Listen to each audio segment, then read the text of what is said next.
Hi, everyone. This is Elle. Yes, this is still Avi Cosplay. Ash is missing on this episode of Shit Cosplayers Say.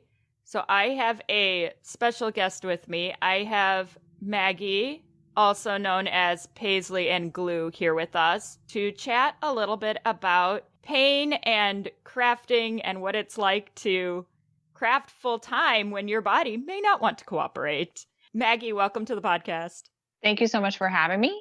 Super excited to talk about this today. So can you tell our audience a little bit about yourself and what you do for a living and your relationship with cosplay? Sure. So I work making costumes full time for usually theatrical, sometimes film and television. So I do that full time, and cosplay up until pandemic starting times was sort of a hobby that I did on the side. So very tangentially related to my daytime work. And now that, things have sort of opened up again, I'm back to making costumes for other organizations. But I've been cosplaying now it's 2022. So I got to add some years onto that. So like almost 9 years. So full time making, that is what I do day in, day out, all the time, just constant. Many hours of very tedious crafting, which you also have a book coming out about some of the most tedious of crafting. I do, yes. So I have a book coming out at the end of June from CNT Publishing, who has published a couple other cosplay books now, from Jedi Manda and Cowboy Countries, and Casey Renee Cosplay also has one coming out about the same time as me. And mine focuses on smocking techniques. So both North American smocking and English smocking, which are different, and sort of one goes from the back and one goes from the front, and they sort of offer you a different look to your finished product. But it was something that I had done a little bit of, and everyone was really excited whenever they saw it, and sort of was like, how do I do that? And there are some other products and books out there, but nothing from a cosplay or costume making lens.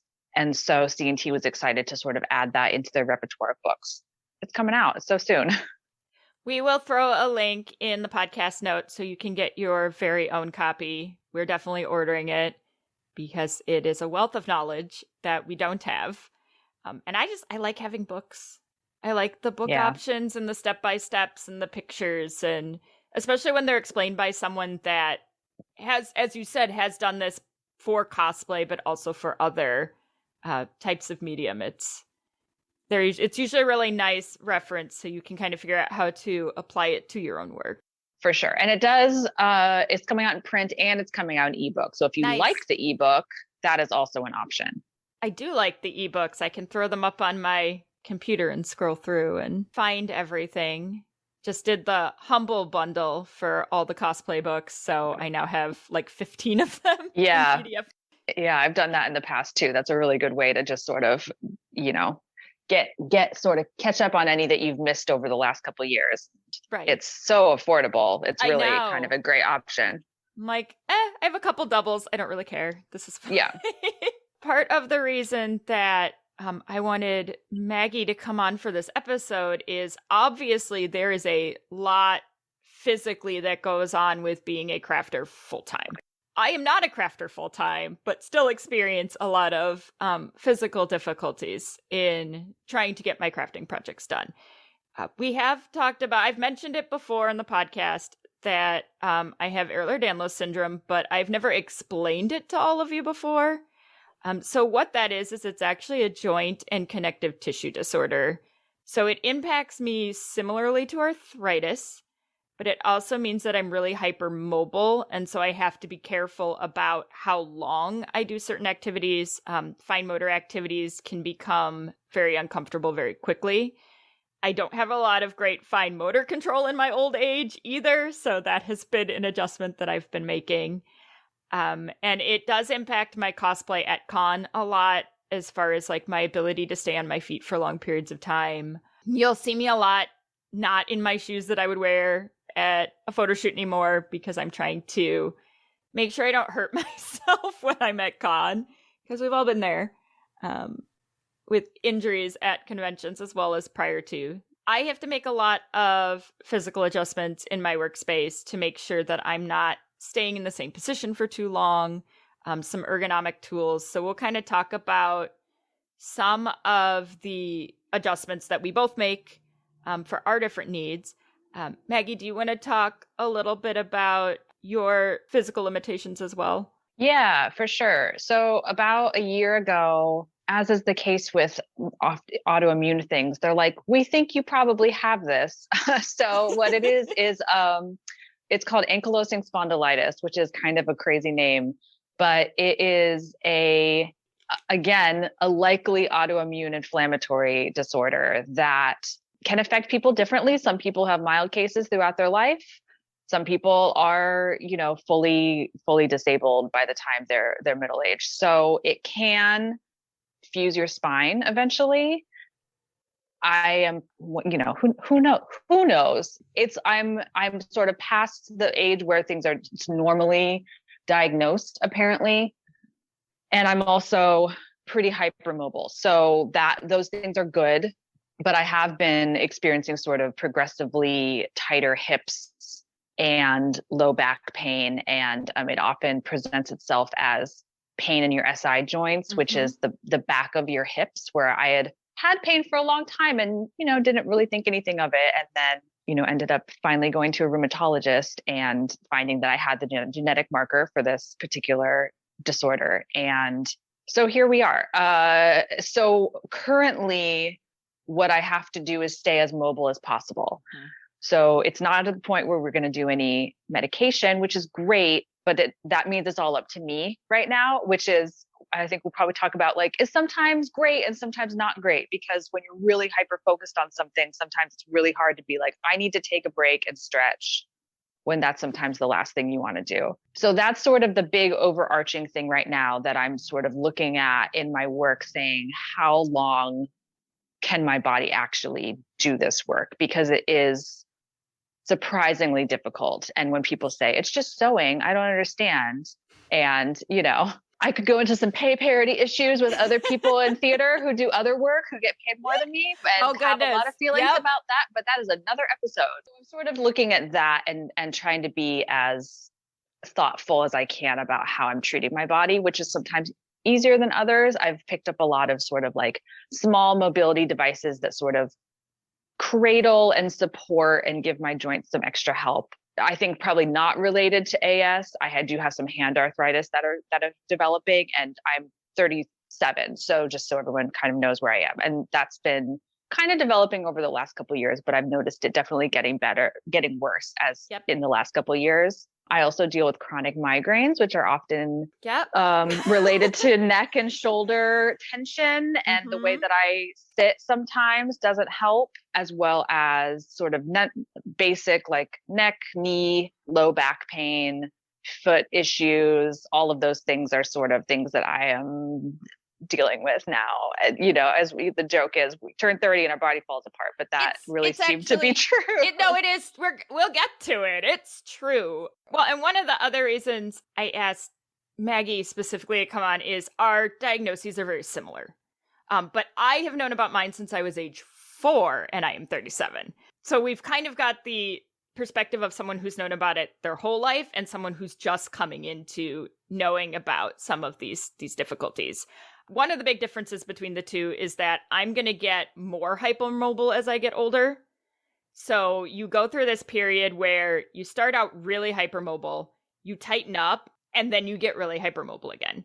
So any injury that I have now is permanent, which is something then the last last 5 years I've been struggling with now, that once I hurt myself, it's just going to keep happening, along with definitely getting the arthritis in the hands as well. So we'll kind of talk about what some of those adjustments look like, some different things that we use. As an occupational therapist, I also have a therapist perspective on a lot of these things as well. So some of the things that I'll mention today are things that I learned in graduate school once I became much more familiar with what my diagnoses actually needed. Because one of the big things I ran into, and Maggie, you may have run into this too, doctors would refer me to therapists and not have a clue what to do with me. They would just be like, I can't help you. Yeah. I ended up in PT last summer, which actually did help. Good. The problem that I had, and I had a really good therapist for a while, the problem I was having is that the insurance didn't want to cover it because I'm starting out in a good place. I just need to strengthen and stretch. They were like, we don't think you need this because your rheumatologist says you're super hypermobile and you've got great movement and great flexibility. I was like, yes, but I need to keep that. So I need to be in PT so I can learn these stretches to do to maintain all of that. And they weren't paying for it. So I had to stop going because it was like, the specialist, it was still $60 a visit or $300 a visit. I'm like, well, I can't do that. I can barely do the $60, once or twice a week. So yeah, it's hard to find the support that you need for that sort of thing. For sure. Our healthcare system, for our listeners who are not in the United States, we have a surprising number from Canada, Maggie. We don't know where they came from, but Vancouver likes welcome. Us, so yep. We'll have to head over there at some point, and we've got quite a few in Europe, but we know where they came from. You probably have heard that the United States healthcare system is a hot mess. We don't like to do preventative care. Right. So what Maggie's talking about is preventative care. Doing something now when you're in a good place so that you don't end up in a bad place, which will end up costing the insurance company more money in the long run. But they don't like to do preventative care. So those of us with these types of conditions where we're not in a terrible place, but we'd also definitely know there's things we can do, have a really hard time finding assistance for the issues that we're having.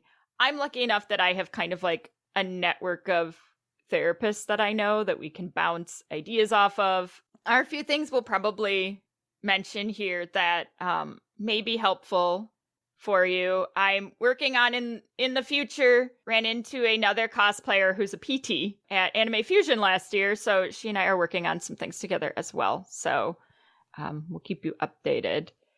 But what is typically happening to you when you are working on cosplay is a repetitive stress injury. And so what that basically means is it's an issue that's going to be increased by constantly doing the same movement over and over and over and over. Which I didn't realize how many of those were in the process of creating until you start like breaking it down. And it's all repetitive movement. Definition is either overuse of particular muscle or muscle groups. Got issues with vibrating equipment as crafters. So like your Dremel vibrates. And that actually causes a lot of issue with your joints. Sometimes you're working in weird temperatures, like if you need to paint out in your garage, but it's winter in, the Midwest. I know you all are cutting on that floor. We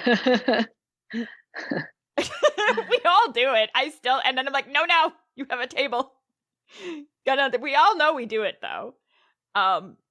Forceful activities like trying to, force something into place that shouldn't be there.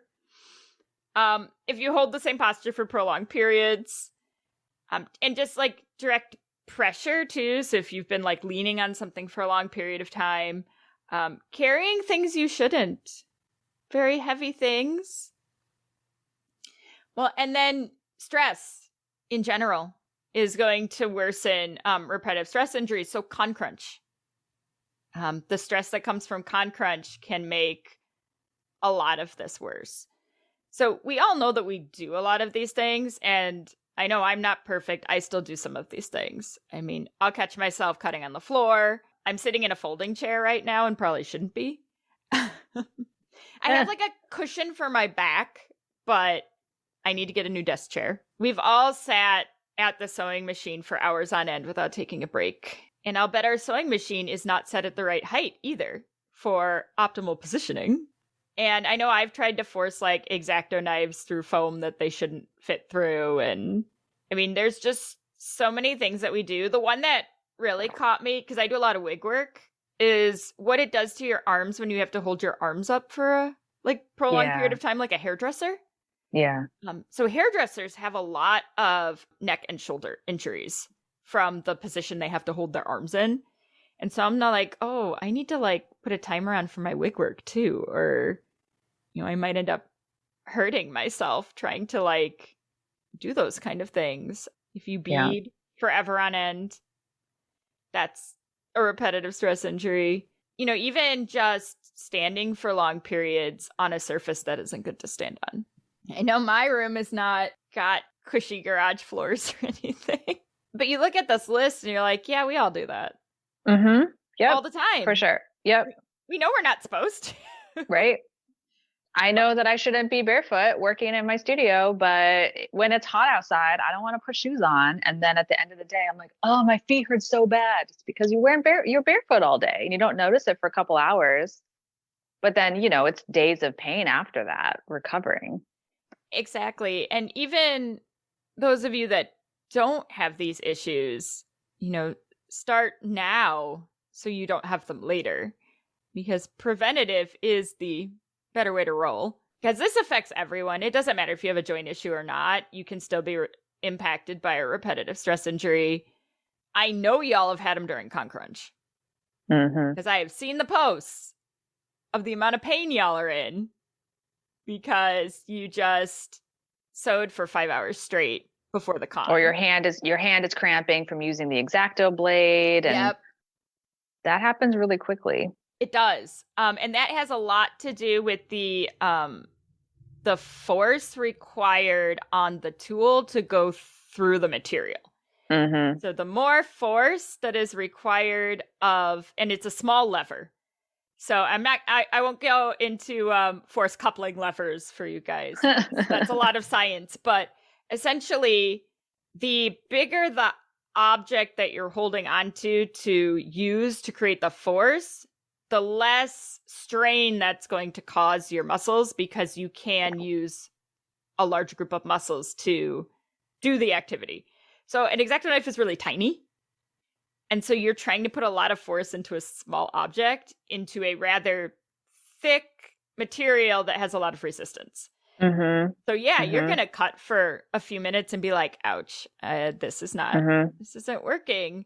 And that's when the Dremel came along in some cases. But then Dremel has the issue of vibration on your joints. Right. Which yeah. can really throw off how your nerves read what your hands and your arms are doing. So there's a lot of weird science in this that nobody thinks about. But whenever I look at some of your posts about your book, I just think about how repetitive the tasks are that you must have had to perform to put that book together. Yeah. Luckily, the samples that I had to do for the book were all fairly small. Oh, good. And so it didn't impact me too much writing it. But if you were trying to smock large yardages of fabric, it definitely would get very tedious very quickly. Not only the stitching, because hand sewing can be, there's a lot of ergonomics that go into how you're supposed to be sitting when you're stitching fabric and not hunched over your own lap or a table, which can definitely help.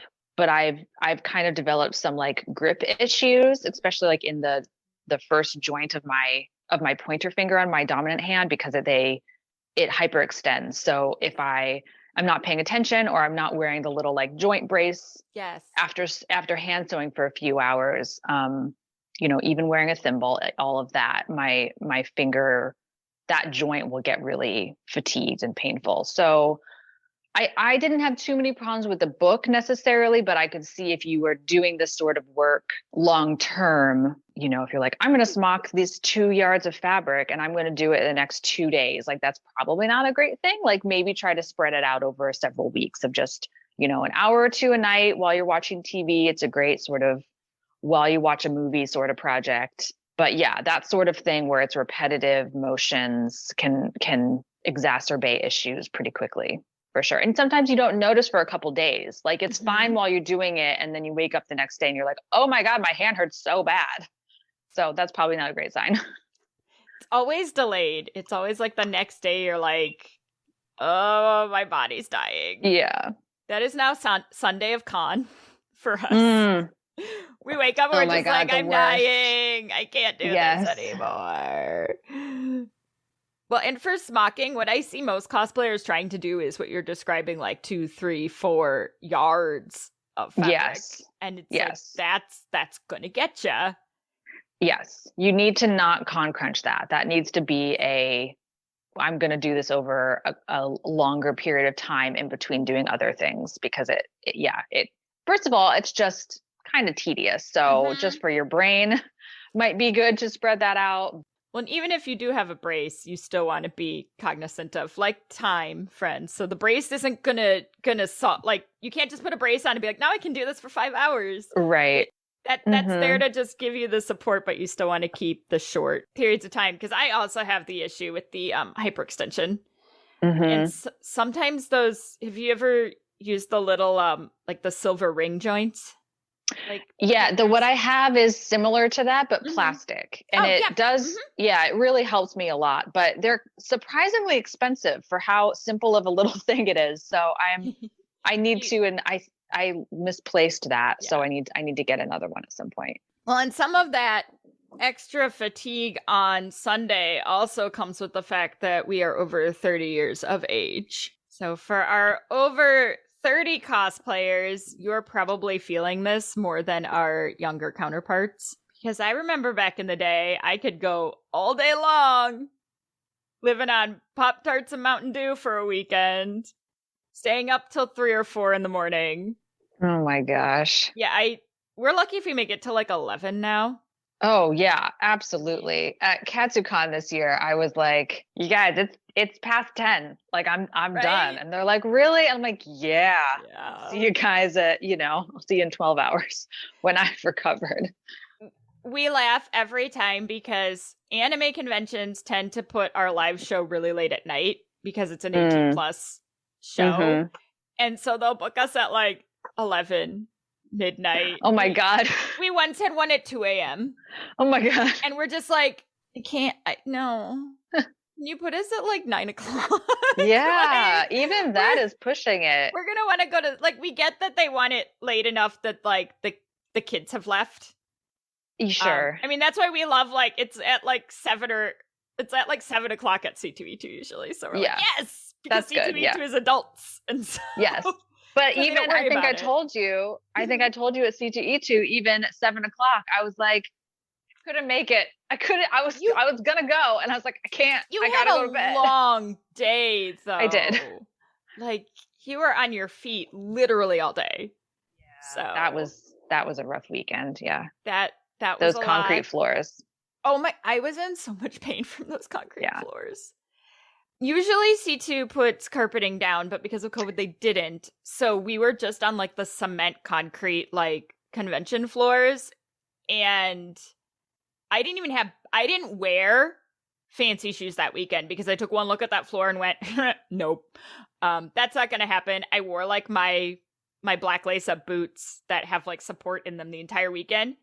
Still had shin splints come Sunday that I had to kinesiotape. In order to function, because those floors were just I don't know. Did you guys have at least like the mats you could stand on, or no? No, we didn't, because I was at a friend's booth helping out all the whole weekend. So I wasn't even in cosplay, and I just had like my tennis shoes on, and it was just concrete. So, and they didn't even give us enough chairs for everyone who was working. So we had like 2 chairs. And would sort of take turns, but we're also like helping repair people's cosplays and stuff. So I didn't want to, sit down too much, but it was, after That's 10 rough. hours of that, it's rough. Yeah. That is. Standing is harder than walking for sure. Yes. Which is something people should think about. Like when you're like, I stand at a counter table. It's like my work table, which is, I definitely recommend people get counter height tables as opposed to low tables for cutting. Like if you have just like a dining room table for cutting, like honestly, it might even be better just to do it on the floor, because the angle that you're leaning over for a table is so bad for your low back that honestly kneeling on something a little softer might be easier on the floor. But anyway, I stand at a counter height table. So I am standing and moving around a little bit, but just the fact that I'm not walking, really at the end of the day, you're like, I have not sat down in like 6 hours because I've been cutting all day. And that's a lot on your body, even at a counter height table. Static positioning is by far worse for your joints than movement because your joints aren't meant to stay in one place for extended periods of time. That's why people have so much pain with office jobs. Because you're basically what's happening is that muscle activation is being sustained for a very prolonged period of time, which is fatiguing and overactivating those muscles, which then causes a lot of pain. So it's definitely one of those where the more you can move around and change your position, the better off you're going to be.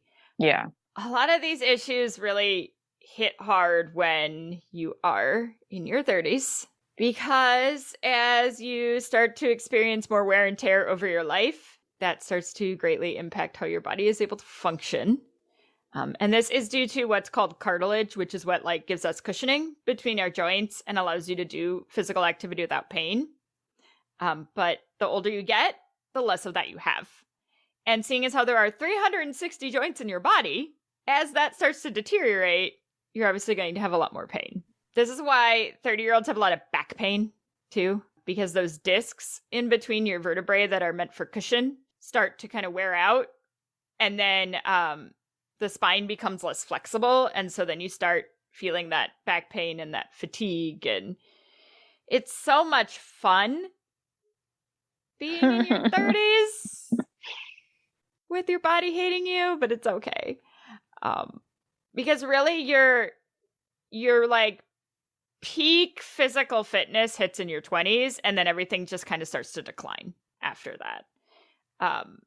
So like what allows you to build muscle are like these muscle fibers, and that's what lets you do like all this physical activity. It starts to shorten and it starts to get harder to get them to build up strength. That's where a lot of like the fatigue quickly comes from. And then if you want to add insult to injury, if you are a person with ovaries, you're also going to have a lot of hormone changes in your 30s that are going to in fact like impact how your body is able to function with fatigue and attention and joint pain. If you're an ADHDer like I am, your working memory is going to go kaput. It's fun. It's great. It's great. It's fine. So if you are unlucky to be a person with ovaries, you are probably also experiencing hormone changes that are making some of these activities even more difficult to complete. Oh, it's so much fun. So much fun. And of course, most people our age have desk jobs, which also impacts the research on what your body looks like when you're 30.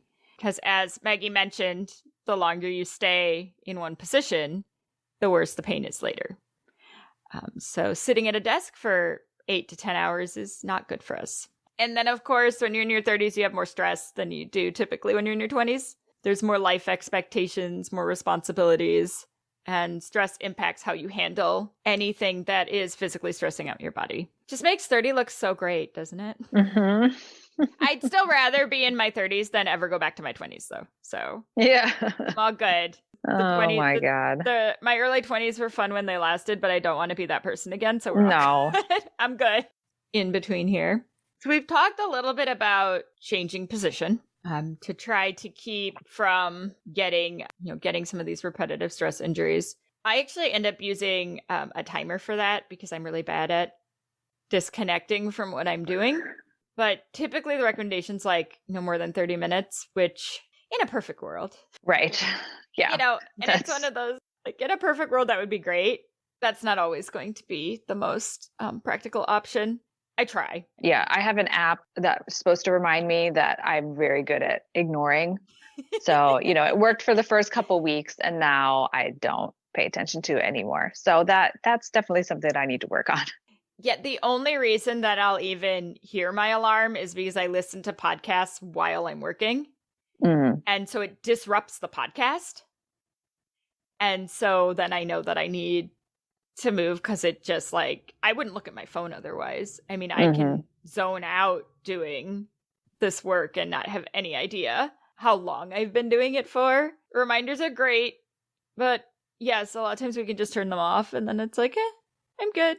It creeps back up on you though. Mhm. Where I'm working right now, I have to take a 1 hour lunch break. So, the first 20 minutes I'm actually eating. And then I'm like, well, now what I could just sit around on my phone for another 40 minutes. But I've been trying to make a concerted effort to do like a YouTube yoga video instead. So I brought a yoga mat to work.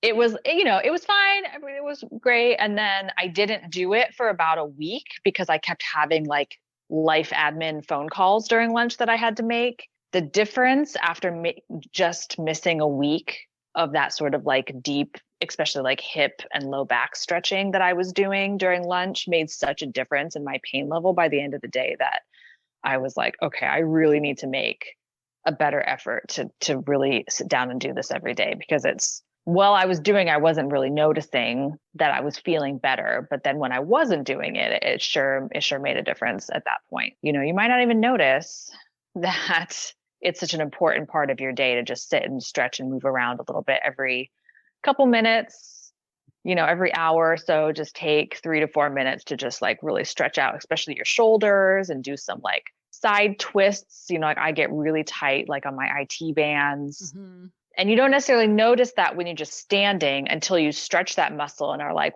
wow, that is really tight. Okay, cool. IT band does a lot of work. That muscle's It does. always really upset. So one of the things that I do in my crafting space, and I have a very small space, so I might have a room that's like maybe 6 by 8, maybe. I have stations set up all over my room so that I can still be productive, but also change my position, if that makes sense. Mm-hmm. One of the hard things, especially if you're really trying to get something done, is it's like, well, if I stop sewing, then I'm not working on anything. But if I either have stations set up for, maybe they're not even the same project, but like I have a wig station set up over here, but I have a sewing station over here, and one can be done in standing, the other one can be done in sitting. I found that helps out quite a bit. I don't know if your studio has anything similar. Yeah, I definitely have areas. I've got several tables for sewing and then the standing table and then an ironing table. I have a tall chair from my counter height table and I tend to, depending on what I'm doing, go back and forth between sitting and standing. My main thing is that I try to make an effort to establish a good ergonomic position when I start each task. So if I sit, I make sure that if it's my tall chair, that my footrest thing is like bumped up so that my feet aren't just dangling and is at the proper height so that my shoulders are not going to be hunched up, similar to when you're sitting at a computer, or at a sewing machine. You want to make sure that your elbows can sort of rest casually on the table without sort of being bumped up at an awkward height.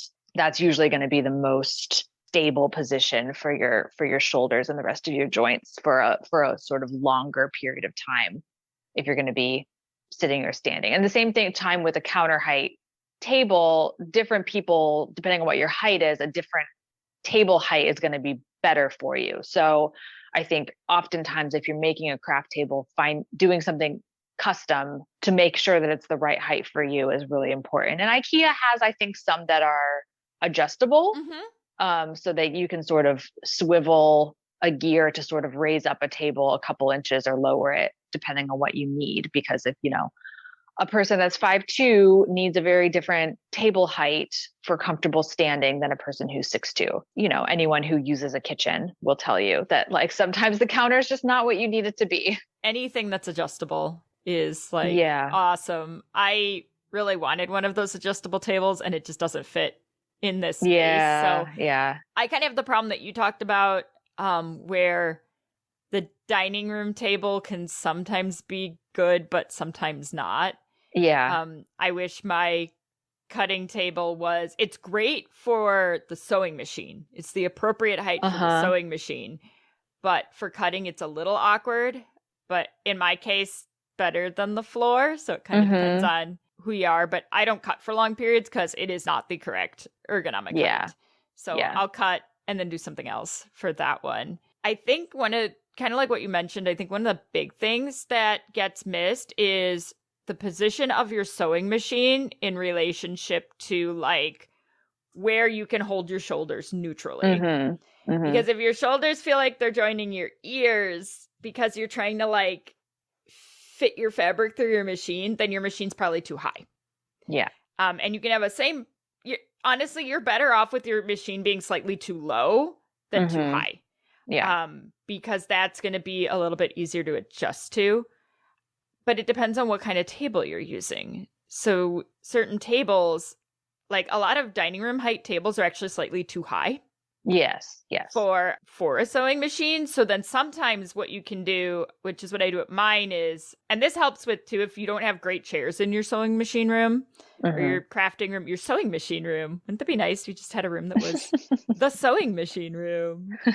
I've got enough machines to do that, but not enough space. They make these cushions that are traditionally for either sitting in long car rides that are meant to line up your spine. I use one of those on all my chairs in my sewing room, and it actually lifts me up just enough so that I'm in a better position for my machine. In general, that helps me a lot because, again, my room is very small.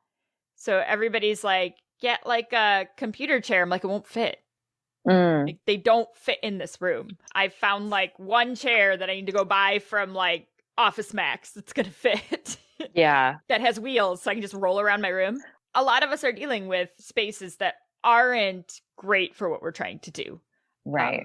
I think one of the things that we all forget as cosplayers, as in most cases, like on movies, it's an entire team of people doing all of these things. The same person doing the wigs is not the same person doing the sewing, the same person that's doing like the designing. It's all separated out.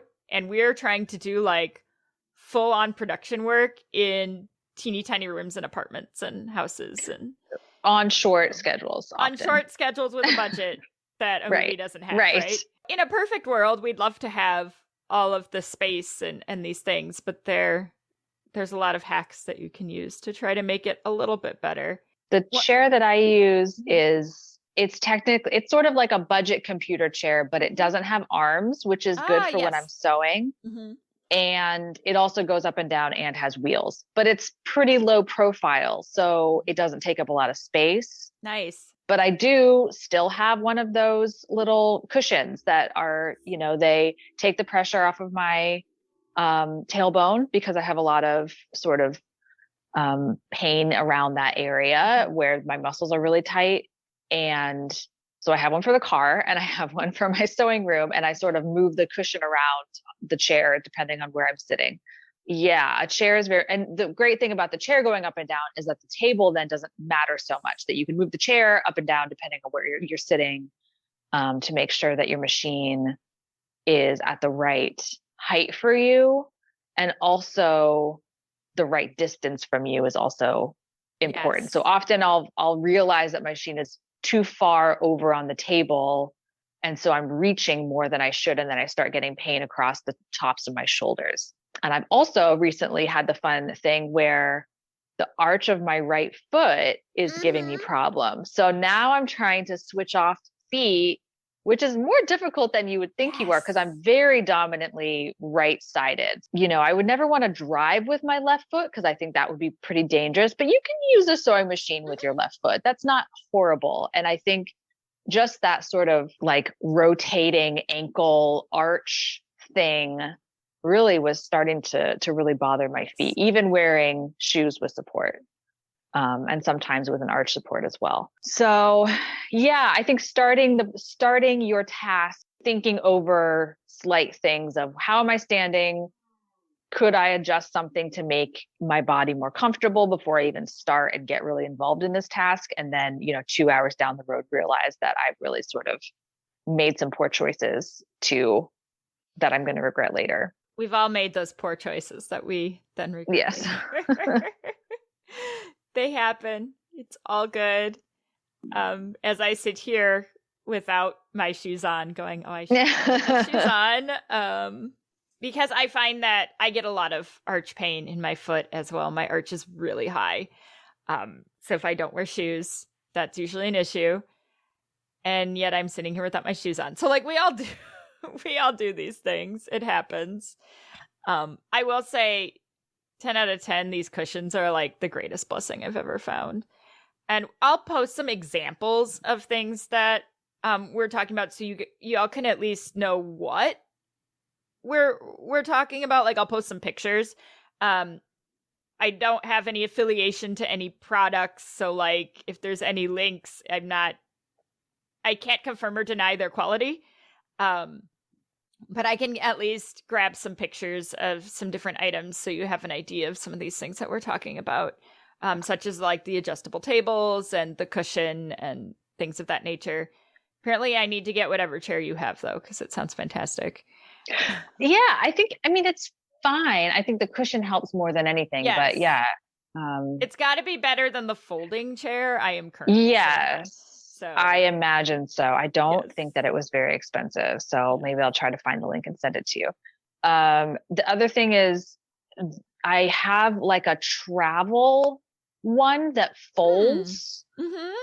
A cushion, that is. So instead of sort of being sort of ergonomically swoopy, like the ones I think we probably use in our studios are, it's flat of like, and like memory gel or something. And it sort of folds. So I've taken it on planes before because my tailbone gets very upset on planes. Yes. But I also use it in my studio to kneel on. So if I do have to do something on the floor, I'll just kneel on that or even sit on it because that's much easier either on my sits bones or on my knees to have that as opposed to just the laminate floor that I have up there. I need a link to this folding. Yeah, I'll have to find that too. It's been a long time. I'm going to need that for Spain.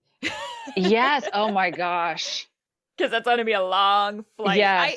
I also kneel on my seat cushion on the floor frequently. Yeah. The other one that I really liked that I had for a while was it was meant for the garden. But it's like a longer cushion. And that was really nice that I had for a while. Now I'm doing the best that I can to not work on the floor because I found for me that just doesn't work out. I don't think there's a good way for my body to support the weight.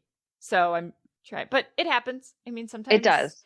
There's just things you can't do on a table. Yeah. There's a running joke where like I only do things with giant patterns at work. Like I always say, like, I'm back on my bullshit, like making just massive pattern pieces that won't even fit barely on the cutting tables we have at my workplace, which are like 80 inches by 45 inches. Like they're so big and they still won't fit. So that's the sort of thing sometimes that you just have to go and sit on the floor somewhere where there's a larger area. But then your body is not happy. Yeah. I did find that a lot of my pain with cutting improved greatly when I switched to a rotary tool. That's definitely on my list of things to suggest to people. I was really resistant to them for a long time because I was like, it's just for quilters. Like this can't be useful. But if you have especially larger pieces with a lot of straight edges, it helps my hand fatigue so much. And I have a like spring loaded one. Yes. That's 60 millimeters. So it's a bigger blade. The blades last a fairly long time. They're kind of expensive, but they do last a long time. And, you know, you have to get the mat to cut on. So that can be a little bit of a cost, but put it on your holiday list. I've really come around to the rotary cutter during the pandemic, and it's one of my favorite tools. I do also have a pair of spring-loaded sewing scissors from Ginger makes one. And I didn't know they made one. Yeah. Ooh. And so that's what I use when I do need to use a pair of scissors. And that helps my hand fatigue a lot because it's the opening of the scissor that would always bother me. And so I was developing some pretty bad arthritis in my thumb from that. And it's the flare-ups are much less now that I've been using both the rotary cutter and the spring-loaded scissors for sure. Does the Ginger scissors have a traditional scissor handle, or is it more of the neutral positioning, like pumping? It's the traditional scissor shape. It just has a spring-loaded mechanism that nice. locks when you're not using them to keep them closed. Yeah. But it springs them open as opposed to you having to use your hand to open them. They work like the that's how you teach little kids to use scissors. There's like spring-loaded. So okay. I have the Fisker version. What this scissors looks like, it reminds me of kind of like almost like a Z shape. So the blade allows you to go straight down and hold your hand in a neutral position, because one of the things that happens with regular scissors is the torque that you have to put your wrist into is what causes a lot of the fatigue. Plus the constant pressure of trying to open and close an object with small muscles that aren't meant to do that much force. The thing I don't like about the scissors is this is probably number 5, because it breaks constantly. So I like that Ginger makes one, because I might order one of those. Probably had both of. I have 2 pairs. I think they've probably going on, 6 or 8 years that I've had them, and I've had them sharpened once or twice, but the mechanism is really still secure. Good, because that's what has happened to the Fiskar ones, is the mechanism goes. Yeah. So I have a sharpener for them, but the mechanism goes, and then it's even harder to use them. When that part breaks. The rotary tool has changed my ability to sew. One of the big issues I had was my fine motor control is not great. So cutting with a scissors, my patterns would not come out real clean, and then it would affect how my sewing was down the road. Where the rotary, I can get really nice clean lines. Yeah. Especially if I use the really little one, I can get around nice curves and things. Yeah. And my quality of sewing changed drastically when I switched to one of these, and then switched sewing machines, because long story short, my old sewing machine was messing up my sewing. The feed was making it go on an angle, and we had no idea. So it wasn't that I couldn't sew, it was that my sewing machine sews on an angle. There you go. Fun fact, check your sewing machine, friends, because I had taken it in to get cleaned for a while, and the guy went, "Did you know?" Oh gosh. That it's like this whole plate's messed up, and it's a Viking, so the cost to fix it wasn't worth it. Yeah, those rotary tools, it's look around Black Friday. I got a screaming deal like 4 years ago. And it's made a huge, there's knockoff blades you can buy, so if you don't want to buy the brand blades, you can get knockoff ones. Or always use your coupons. If you can use the 50 or 60% coupon, then that makes it much more affordable. Use your coupons. I love coupons. I do. And I also have I've got a bunch of other little random ergonomic tools, but there's some just big general things that tend to help. The great and magical heating and ice packs are your friend. Yeah. Sometimes bring one to con. I'm not gonna lie. I was sitting on one when we started our conversation. I did bring one to KatsuCon this year, put that in my checked bag. I was never so happy to get in bed at the end of that day and cuddle up with the heating pad. Yeah, it makes a huge difference. And ice packs too. Yes. I love ice packs. I probably sit on them too much. I have not gotten frostbite yet.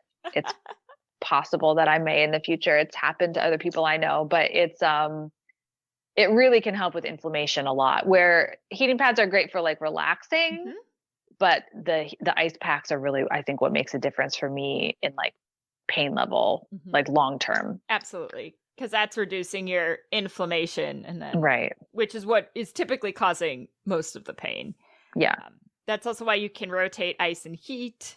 It's always ice before heat, not the other way around. Don't do ice for more than 10 to 15 minutes, friends. That's the recommended number. I know. You mean I shouldn't fall asleep with it under me? Because that happens sometimes. I mean, we all do it, but the therapist in me feels like I need to tell all of you that the recommended amount of time is 10 to 15 minutes with at least one, if not two towels wrapped around your ice pack.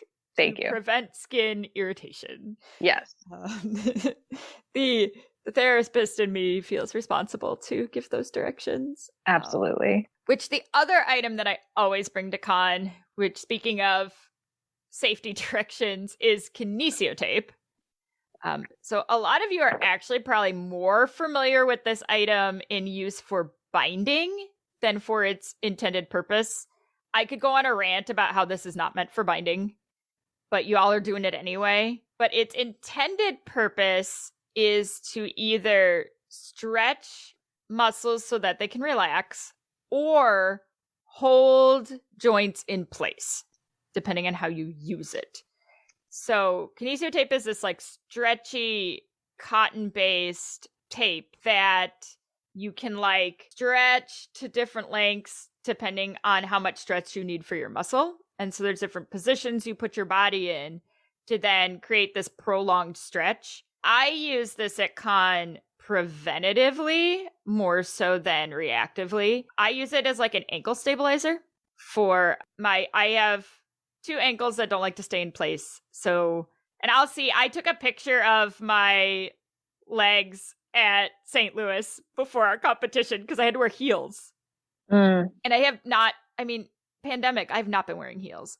Yeah. I have trouble walking in them anyway. So I taped both of my legs so that I wouldn't roll my ankle during our performance at Anime St. Louis. So I'll post a picture of what that looks like.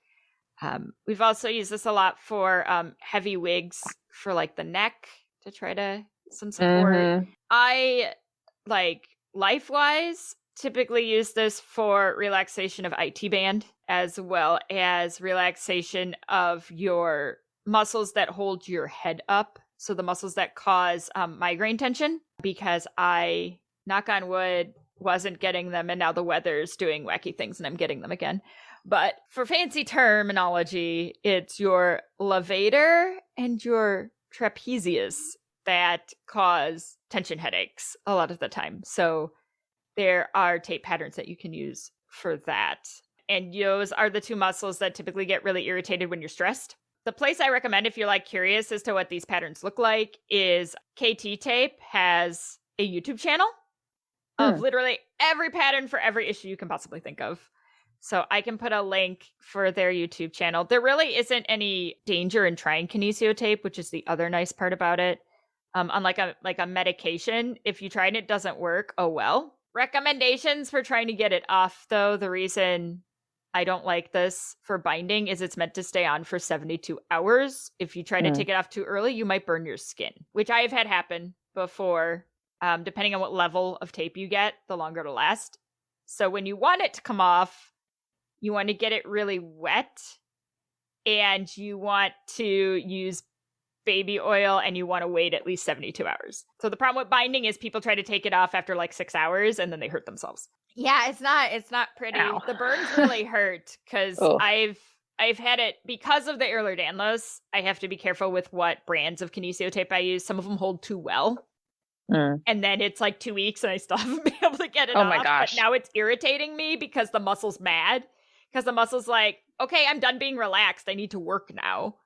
And so then I need to try to get it off. So then you drown it in baby oil and it'll typically start to come off. But the other thing that I really like about this in terms of at con is like some costumes and stuff you can't get a brace under. It might show, sometimes it shows through even like dance tights, but for me, I'm like, this is better than me walking around with like a big honkin' ankle brace with my costume or something. So I always have it with me. I have taped many, many, many people at con with kinesio tape.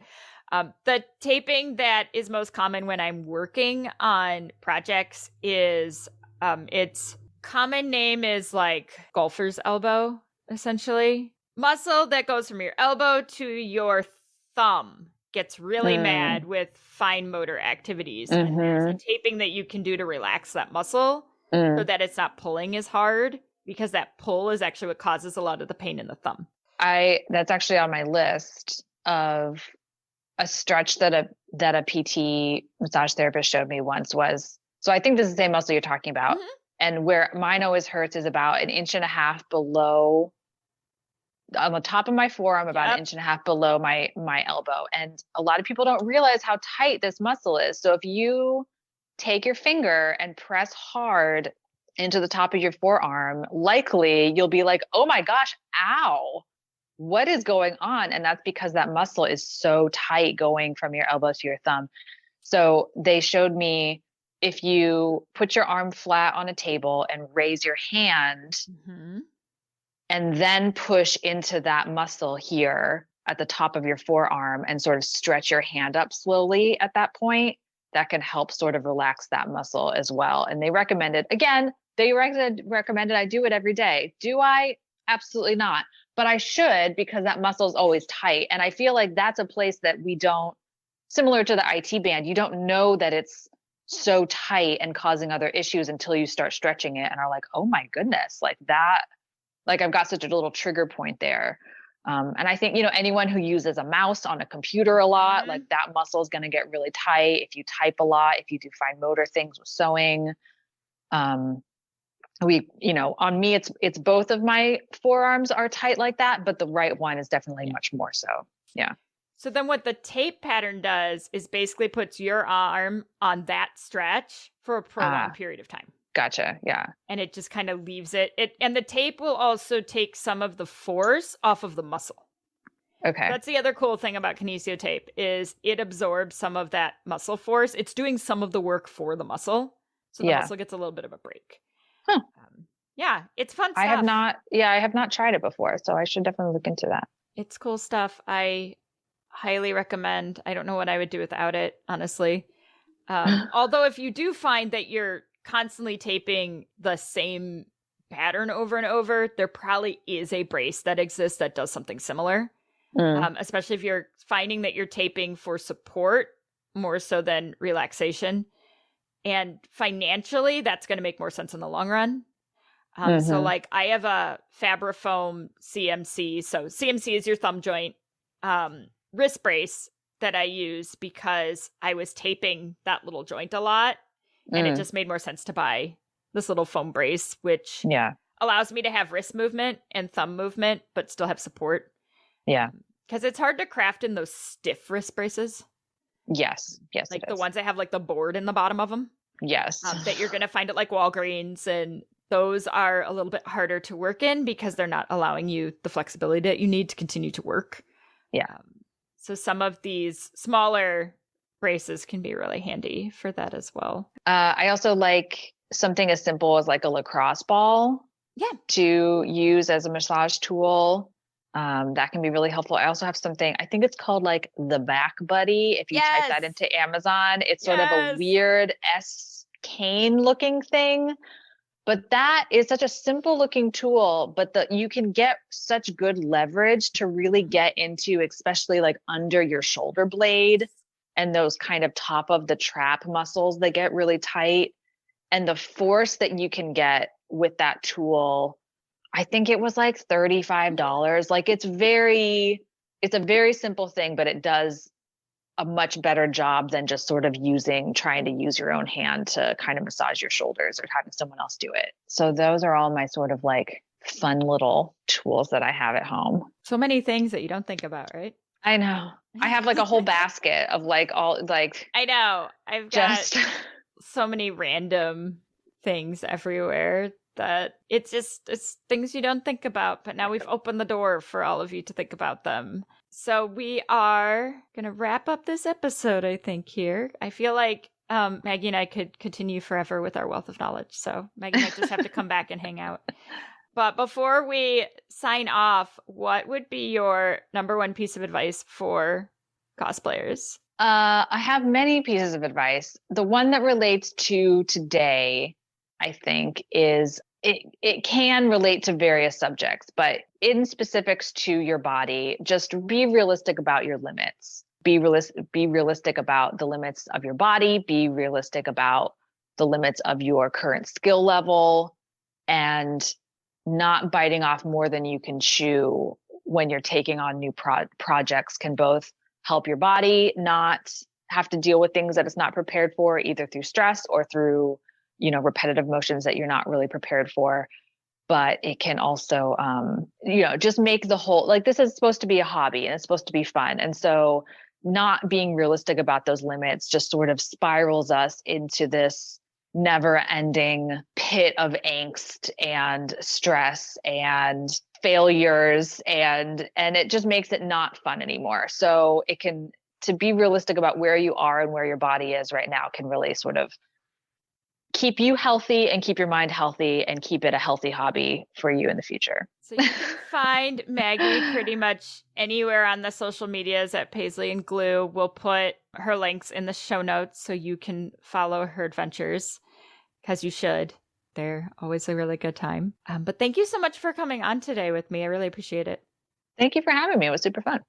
Yes, I'm excited to get this all edited and out there for all of you, as I'm trying to not con crunch our podcast and get our episodes edited within a timely manner. Thank you again. This is Elle of Lavi Cosplay, and this was Shit Cosplayers Say. You've been listening to Shit Cosplayers Say, an LVC production. You can find us on Facebook, Instagram, and Twitter at Podcast SCS. Our website is lavicosplay.com. Have a fun, crazy con or cosplay-related story, absurd cosplay question, or just something in general to share with us? Email us at podcastscs@gmail.com. Thank you for listening, and remember, just because you can doesn't mean you should.